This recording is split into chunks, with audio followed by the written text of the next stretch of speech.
La lutte contre les extrêmes, et en particulier l'extrême droite dans nos pays, et la lutte pour une information, je dirais, sûre et fiable, sont deux choses différentes.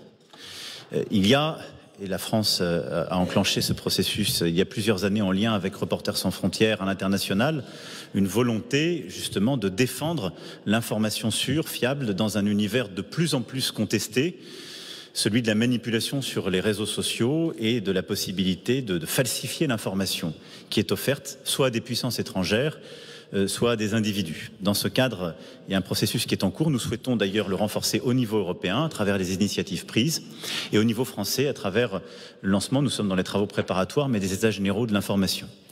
Il y a ensuite partout le combat contre les extrêmes et en particulier l'extrême droite. Ce combat, il a structuré l'engagement qui est le mien, puisque à 2 reprises, je me suis retrouvé au 2e tour de nos élections présidentielles en France face à la candidate de l'extrême droite.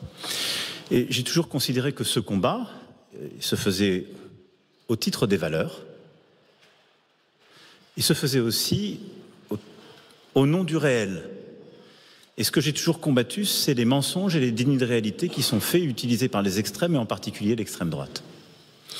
C'est ce que j'ai tenté de mettre en lumière en 2017 quand il s'agissait de la sortie de l'euro, ou en 2022 sur les solutions trop faciles sur le pouvoir d'achat. Voilà simplement ce que j'ai dit, ce que je réitère et ce que je dis depuis des années.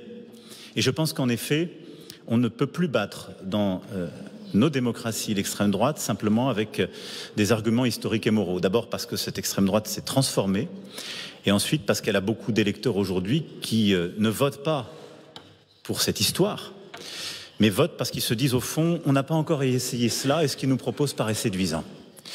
Il faut répondre au concret, parce qu'on produit du malheur quand on annonce des fausses promesses.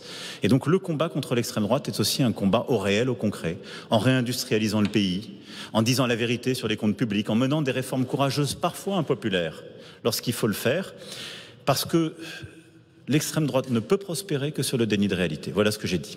Quant à ce que j'ai pu entendre sur Madame la Première ministre, je veux ici lui redire toute ma confiance. Et vous savez, j'ai un mode de fonctionnement simple. Quand j'ai des choses à dire, mes premiers ministres depuis 6 ans, je le dis dans un colloque singulier dont rien ne sort, et nous réglons les choses ensemble. Je ne le fais jamais autour de la table du Conseil des ministres ou par médias interposés. Et c'est plus simple ainsi, ça fonctionne mieux. Donc elle a toute ma confiance, et voici les clarifications attendues sur l'extrême droite. On retrouvera le président de la République, Emmanuel Macron, 13h45 sur LCI pour un discours très attendu sur la sécurité de l'Europe depuis ce sommet de Bratislava.